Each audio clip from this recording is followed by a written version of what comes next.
Hey there, this is the One Boom, and today we're going to be talking about Season 4 of Modern War. Can you imagine if I talked like that all the time? That would be... whoa. Anyway, hey there, this is the One Boom, and today we're going to be talking about Season 4. What were my thoughts on it? Did I enjoy it? There's about, I think it's under a week left of Season 4 at the moment, as I'm recording this, so let's talk about what Season 4 did right, and where did it shit the bed. And to start this video off very quickly, it shit the bed when it started. Season 4's opening was incredibly lackluster. If you were a 6v6 player, you were greeted by Scrapyard and a gunfight map for 3v3, sort of close quarters combat, 3v3 firefight. And I think 3v3 needs to be a permanent mosh pit with all of these sort of larger gunfight maps, but unfortunately that hasn't happened yet. Now Scrapyard's a fun map, but it plays pretty much exactly like Modern Warfare 2's version, or at least close enough to it that it doesn't really feel like a new experience. It was a nice breath of fresh air compared to, I don't know, some other maps, but for the most part, Scrapyard kinda got boring for my friends and I in about 3 days. So we haven't really played on it much since it came out. I like it better than some of these 6v6 maps that we've gotten, but it's really not that much better. The two weapons we got, the Fennec and the AMAX, are both incredibly fun weapons, but the Fennec, while being a really fun niche SMG with a crazy high rate of fire, is stupid fun to use. The AMAX is also stupid fun to use, but sort of dethroned the SCAR and the AK in one fell swoop. I feel like this is going to be a problem we see with the next 6 guns that get added to Modern Warfare.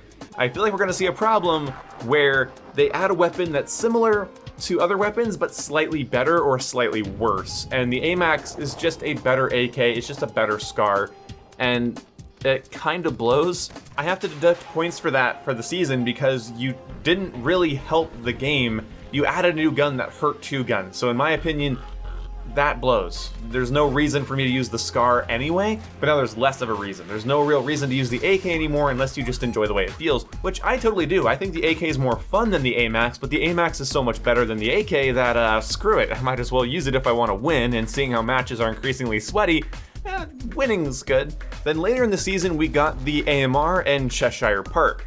Now, the AMR was incredibly fun for me to unlock. I did it very quickly, and Cheshire Park is one of my favorite maps in the game. It plays great in 6v6. The visibility, though not amazing, is better than Piccadilly due to the more simplistic nature of the terrain.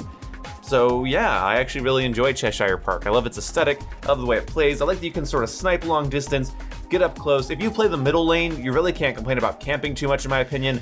But if you play the outside lanes, there's lots of power positions people can hold. It's kind of a medium-small map, and you have to worry about where you are at all times, and that makes it mentally engaging for me. I think it's fun. I enjoy playing on it. So Cheshire and Scrapyard are both a pretty good introduction to the game. The AMR, perhaps, is one of the best things we've seen in the post-launch content for Modern Warfare.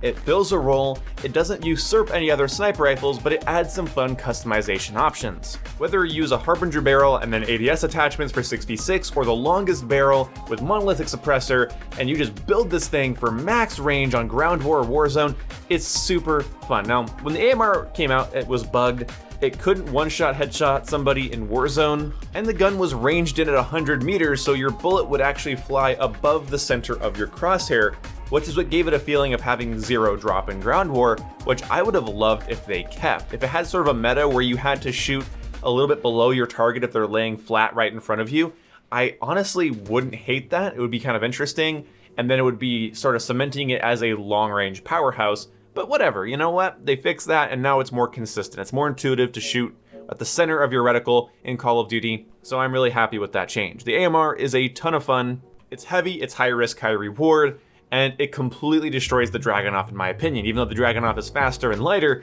the problem is that the Dragunov doesn't shoot fast enough. The Dragunov doesn't deal enough damage to compete against the AMR, despite, again, it being faster in general. The AMR is semi-auto and is one-shotting people in the stomach, so that's the gun I'm gonna go with. And also explosive rounds and thermite rounds, while being completely impractical, is also completely fun to use, so I highly recommend playing with the AMR if you haven't yet. If you haven't unlocked it yet, you're missing out. So good addition on the AMR, and then of course Trench was pretty cool. The Scrapyard and Cheshire Park are, that's pretty good additions for 6v6. I'm happy with that. I do want to know why we got Scrapyard though. I don't really feel like that's anybody's favorite MW2 map. I feel like people would have died for High Rise, even Favela, but I mean, okay, whatever. If people wanted that and I didn't realize it, that's my bad.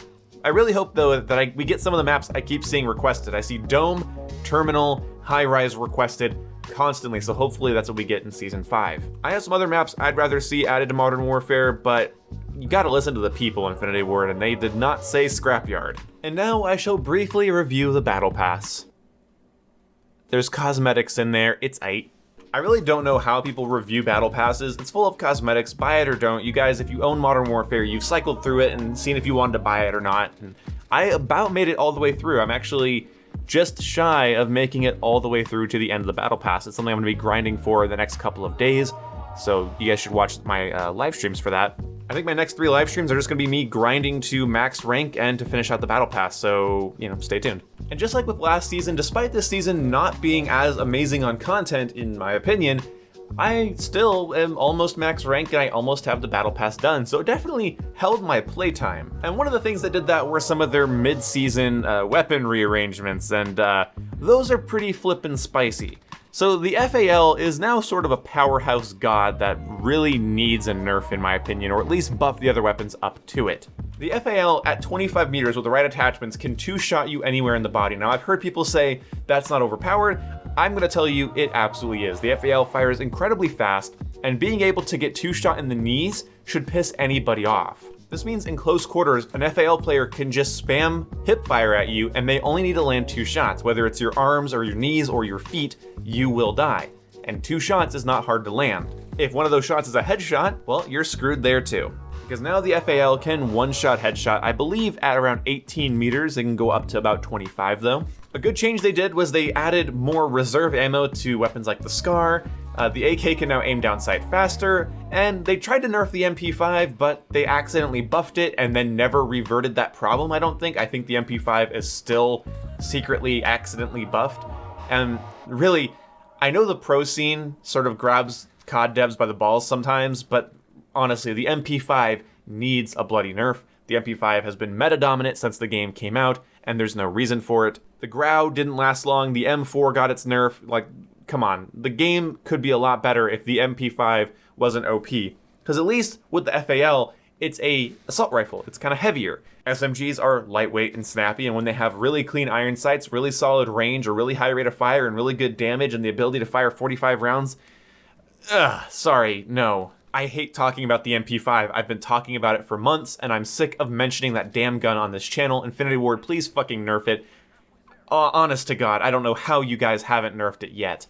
Now let's talk about some of the things that don't matter as much to me, but still are worth mentioning. The new ground war map that they added was fine. I don't like it though. I don't really enjoy ground war. I find it to be too much of a clusterfuck, and the lower tick rate sort of screws up some gunfights, but I did think that it was fun. So yeah, good addition to ground war, I guess, but I'd like some large ground war maps, Infinity Ward. Can you please stop making tiny ones that make clusterfucks? Ground war should be bigger. People should expect to play bigger maps and have longer matches, so I don't know why you're doing that to ground war. It's disappointing. So then we also got the Cali Sticks melee weapon, which they're stupid fun. You know, they're not really worth a whole video or anything, but they are fun to hit people with, so that's fun. BR Realism, I don't think really panned out. Juggernaut Royale, I never played. I didn't really do a lot of Warzone stuff, so whatever. All or Nothing, One in the Chamber, I didn't really play those. They didn't really do anything for me. I didn't dislike them, I didn't really play them. Team Defender really bums me out because Team Defender just should have worked. But unfortunately, Team Defender showed off the Call of Duty community's biggest problem: debunking groups of people. A lot of Call of Duty players just seem scared of taking on people that are held up in a room or a building, and that's kind of how you have to play Team Defenders. You grab the flag, and then you become the objective, and then your team defends you, and it's smarter to hold an area than run around the map all willy-nilly. So it really showed off how people are incredibly bad at taking over an area, because people, when I would play, you know, I'd sit in a corner or something with the flag, and my team wouldn't get Simtexed or frag grenaded or C4'd or RPG'd. They wouldn't do anything. They wouldn't EMP drone our area to get rid of any trophy systems. There was no counterplay. It really showed how simplistic the average Call of Duty player is when it comes to dealing with a sort of unorthodox issue, and everybody sitting in like one corner of a map is sort of an interesting thing. Even the campiest matches are usually spread out, so to have 6 people basically in one part of the map holding down an objective and gaining more points because of it, it's sort of sad to see so many people struggled with that, and my friends did as well, but you know, sometimes there's nothing you can do when you lose the game. I don't think it's the game mode's fault. I think Team Defender is interesting, but it really showcased the lack of mechanical knowledge a lot of Call of Duty players have. They don't think, oh, I'll airburst a grenade, or I'll use the EMP drone, or I'll swap to a class with FMJ and shoot them through the wall, or something like that. Nope, they just complained and whined, and I saw some people, they would join in, see my team holding the flag in an area, and then they just rage quit because they didn't know what to do. So, I honestly think it showed off weaknesses of the player base, not the game mode.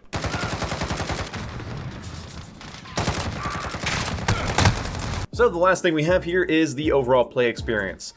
I will say the play experience of Season 4 was very sweaty, and also my problem is the amount of lethal and tactical spam I do feel like is increasing. Not really cleverly though, like I just said, in Team Defender, people wouldn't use their equipment to their advantage at all to debunk a team. But when it comes to throwing a flashbang around a corner just so you get an easy gunfight, or throwing C4 every time you're injured, yeah, that just became sort of the deal. RPGs came out in full force, and my friends pretty much consider them to be the bane of their existence. Every match we've played, we'd usually get RPG'd, or we'd fight a Kar 98 or MK2 user. You see, those guns got pretty massive buffs, and those guns are incredibly irritating to fight against, especially against a PC player, where they have much finer control over their aim. So a PC player with a Kar 98 would just absolutely decimate lobbies all season, and sort of the season before that, but now this time the weapon's been buffed, so I'm a little bit bitter about that, Infinity Ward. I really don't know why you did that. I feel like if you were playing your normal public matches, you'd see that those weapons have no shortage of use. I don't know why you didn't buff something like the Uzi or the Bison, but you wanted to do something like buff the Kar 98, so that was pretty ridiculous. So overall playstyles were kind of annoying. I've also noticed an uptick of people just running riot shields on their back this season. That was pretty shitty. Honestly, not a fan of that at all. Not hard to counter, big target. If you're behind an enemy that has a riot shield on their back, you don't want to have to shoot their feet. Really, amped in a thermite will just completely ruin that plan. Or, even funnier, they feel confident running away from you because they have a shield, concussion their ass, sprint up to them, and assassinate them. That'll teach you, because you can actually assassinate people, through their shield. Anywho, this video's gone on a little bit too long, but hopefully you guys liked my sort of Hapata review of Modern Warfare Season 4. And by Hapata, I mean everywhere, all over the place, messy. But either way, if you made it to the end of the video, please use the word Wyoming in your comments so I know that you made it to this point and heard me out all the way. Thank you for watching. I'll see you when I see you. Goodbye.